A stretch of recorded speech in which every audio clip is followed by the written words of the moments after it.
네, 안녕하세요. 신지우입니다. 저는 전 세계의 미스터리한 사건, 사고를 소개하고 있습니다. 인간은 오래전부터 종족을 보존하고 오래 살기 위해 의학을 연구해 왔어요. 이 의학을 발전시키려면 기본적으로 인간의 몸을 잘 알아야겠죠.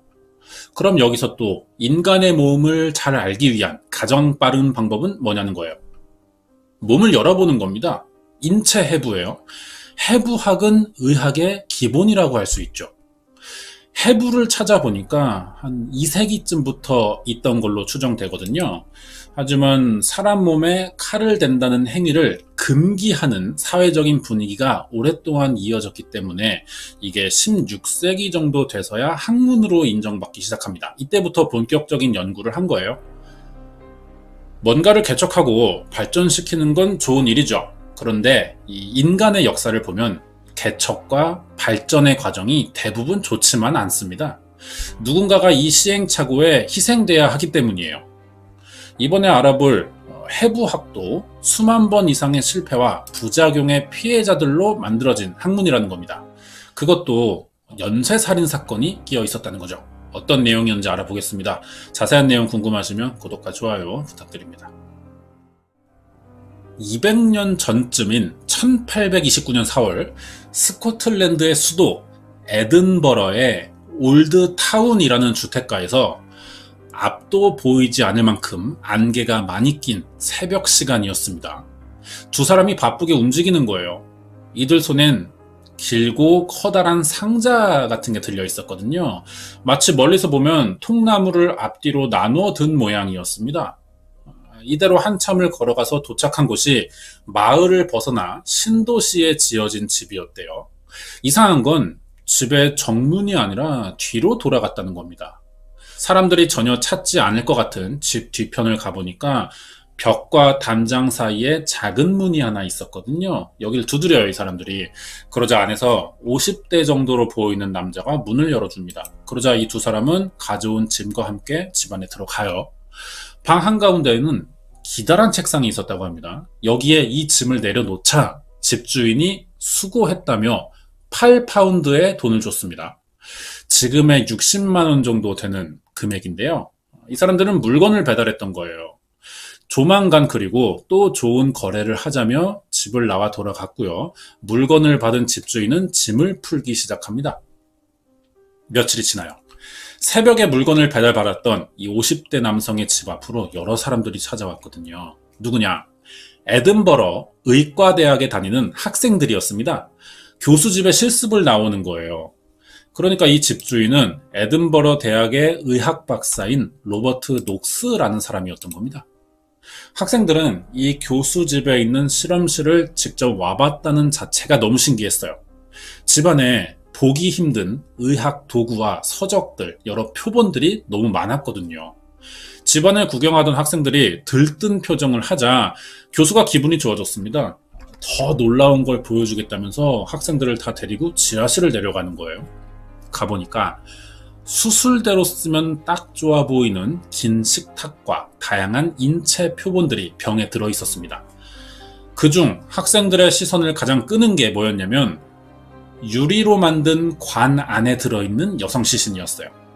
부패를 막기 위해 약품에 담가 놓았었는데 마치 자는 사람처럼 보존 상태가 좋았다고 합니다.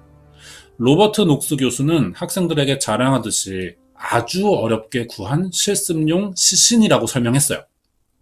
학생들이 이 유리관 속에 여성 시신을 관찰하기 시작했죠. 그러던 중에 한 학생의 표정이 갑자기 어두워지는 겁니다. 이 여성이 누군지 알아버린 거예요. 얼마 전에 거리에서 만났던 메리 패터슨이라는 사람이었습니다. 마지막으로 만났을 때만 해도 건강했거든요. 그런데 며칠 사이 사망했고 해부학 실습용 시신이 됐다고 생각하니까 갑자기 기분이 이상해졌습니다. 갑자기 구토가 올라왔고요. 구역질을 하기 시작한 거예요. 그러다 교수가 굉장히 못마땅한 얼굴로 이 학생을 쳐다봤습니다. 이 사건을 이해하려면 시대적인 배경을 좀 알아야 되거든요. 19세기 초에 이 학교입니다. 스코틀랜드의 에든버러 의과대학은요, 네덜란드의 라이덴과 이탈리아의 파토바와 같이 세계에서 가장 연구가 활발한 의학의 중심지였습니다. 그 중에 에든버러 의과대학이 최고였고요. 여기 교수 중에 가장 유명한 사람이 바로 지금 이야기하는 해부학 교수죠. 로버트 녹스였습니다. 로버트 녹스 교수의 연구는 항상 새롭고 놀라웠어요. 새로운 지식의 탐구를 위해 끊임없는 연구와 다양한 실험을 통해서 수많은 업적을 남긴 사람이기도 하죠. 해부학 연구를 하려면 당연히 많은 실습용 시신이 필요했을 겁니다. 그런데 이때 영국은요, 사형당한 사람의 시신으로만 인체 해부를 허락하는 법이 있었어요. 그 외에는 시신을 확보할 방법이 없는 겁니다. 그런데 19세기 들어서 갑자기 전국에 의과대학들이 늘어난 거예요. 시신이 부족해지는 상황이 오겠죠. 사형날만 되면 이 시신을 받으려고 의사들이 줄을 섰습니다. 그 사이에서 시신 하나 받기가 너무 힘든 일이 된 거죠. 그런데도 이상한 건 이렇게 시신을 구하기 어려워졌는데 로버트 녹스 교수만 연구에 쓸 시신을 굉장히 많이 확보하고 있는 거예요. 그래서 항상 학생들은 실습을 많이 해볼 수 있는 로버트 교수의 수업을 들으려고 찾아다녔습니다. 그동안은 아무도 이 시신이 누구고 왜 해부당하는 건지 궁금해하지 않았어요. 실습을 해본다는 자체가 중요했으니까. 단순히 사용당한 죄수일 거라고만 생각했는데 어느 날 학생 하나가 교수 집에 있던 여성의 시신을 알아보게 된 거죠. 해부 실습용 시신이 된 메리 패터슨의 직업은 매춘부였다고 합니다. 이 여성을 알아본 학생은 메리의 단골 손님이었어요.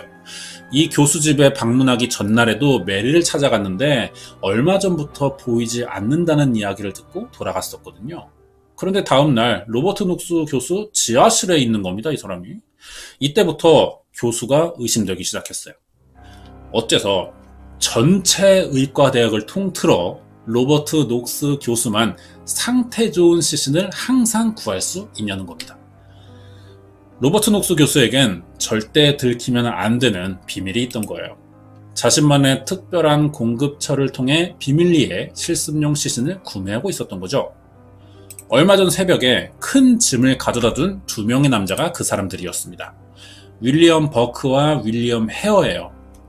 형제는 아니고 에든버러 올드타운의 허름한 건물에서 여관을 운영하던 친구 사이인데 1927년 11월 여관에서 생긴 사고 때문에 로버트 교수를 알게 됐다고 합니다.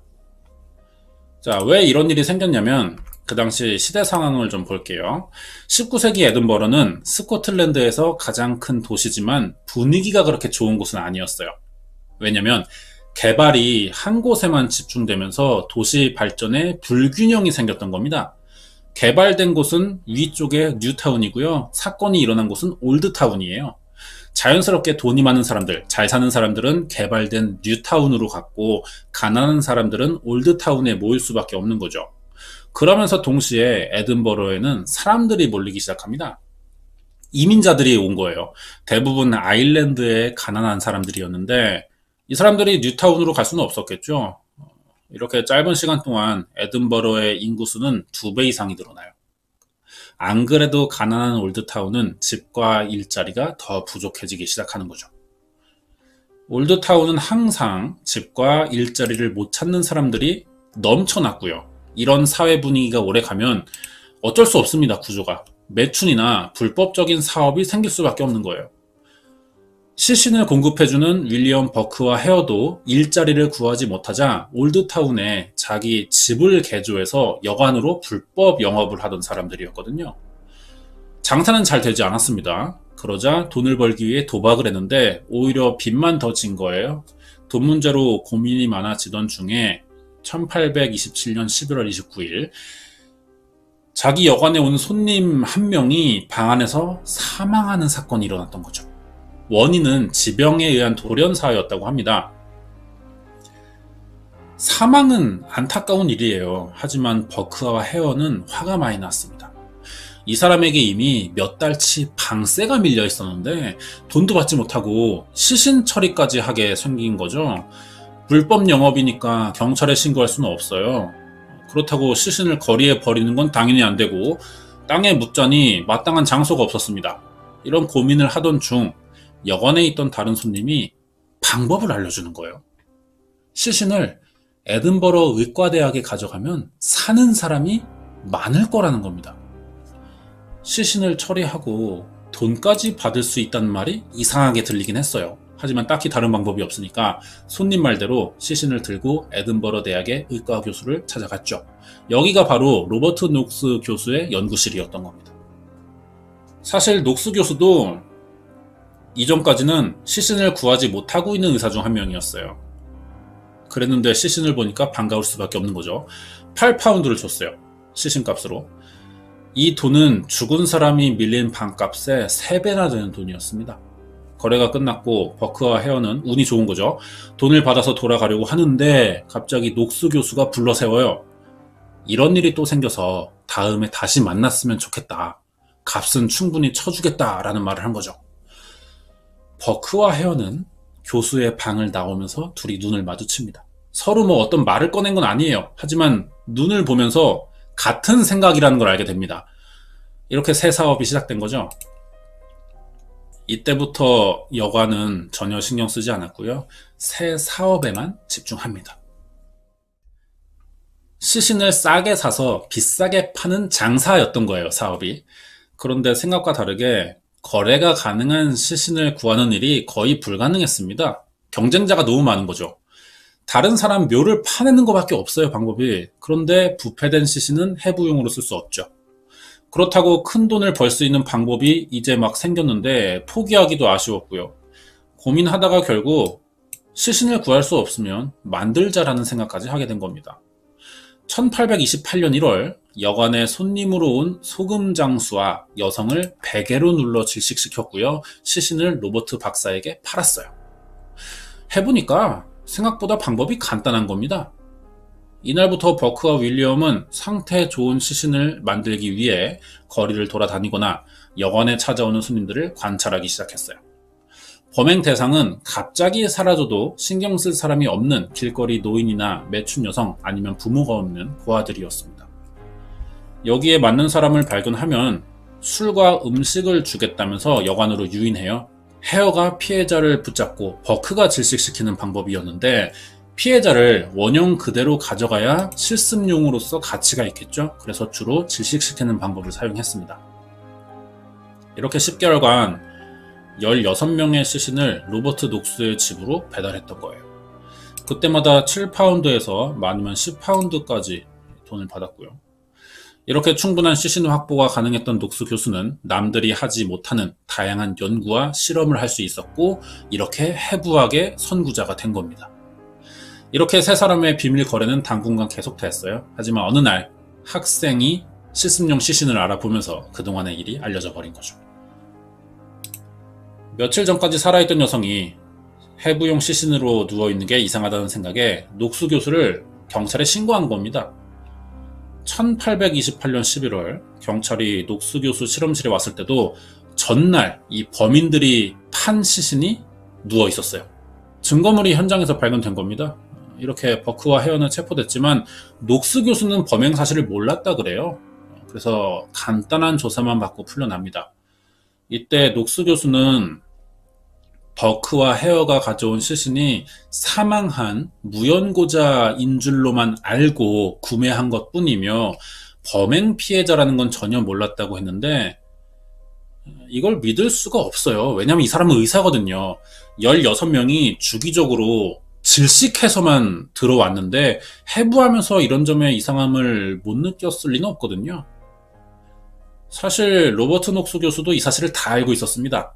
범행에 가담하지만 않았을 뿐이고요. 어떻게 시신을 배달해 오는 건지 과정은 알았던 거죠. 하지만 자기 연구 목적이라는 이유로 범행을 묵인해 줬던 겁니다. 그렇게 뭐 진술상 혐의점은 없었기 때문에 처벌은 피했지만 대학에서는 쫓겨나거든요. 그러면 이제 범인 2명 이제 재판인데 사형 선고를 받은 건 또 윌리엄 버크뿐이에요. 재판이 열리기 며칠 전에 헤어가 버크를 배신합니다. 불리한 증언을 하면서 모든 죄를 다 뒤집어 씌워버려요. 이렇게 윌리엄 버크만 1829년 1월 28일 2만 5천 명이 몰린 광장에서 교수형으로 사망했어요. 풀려난 헤어의 행방은 알려져 있지 않습니다. 녹스 교수는 대학에서 잘리고 런던에 가요. 더 이상 교수로는 일할 수 없었기 때문에 강연을 다니면서 책을 쓰다가 71살에 사망합니다. 해부학은 이렇게 발전했던 거예요. 준비한 내용 여기까지고요. 뒤에 관련된 내용이 조금 더 있거든요. 끝까지 봐주시면 좋겠습니다. 19세기 스코틀랜드의 최고 해부학 의사인 로버트 녹스와 윌리엄 버크 헤어의 연쇄살인 사건 이야기였습니다. 인류의 역사를 보면 이런 일들이 꽤 있어요.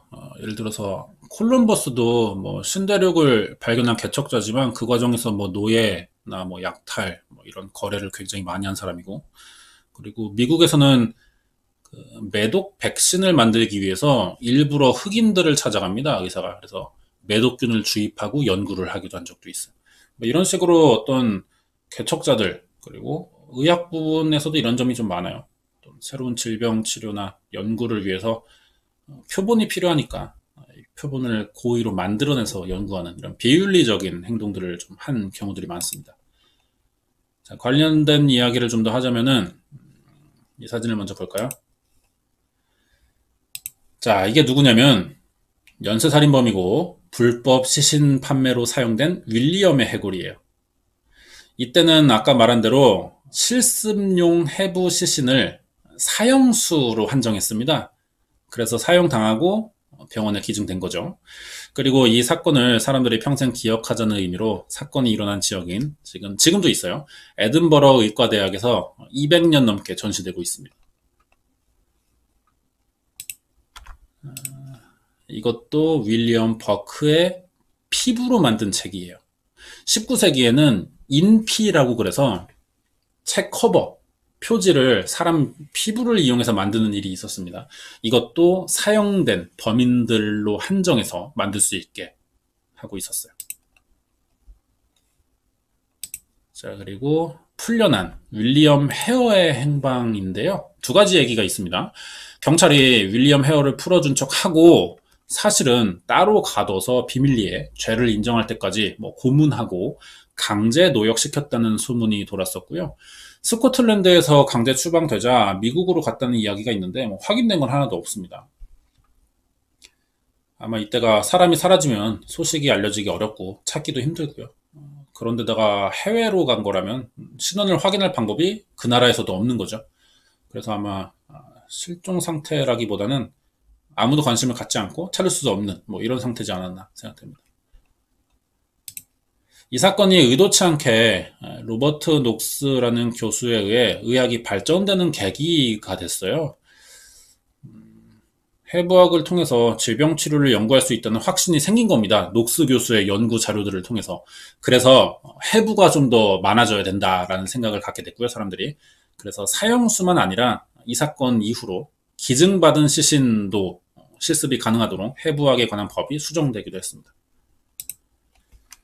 자, 마지막으로 영어 공부를 하나 하면서 끝낼게요.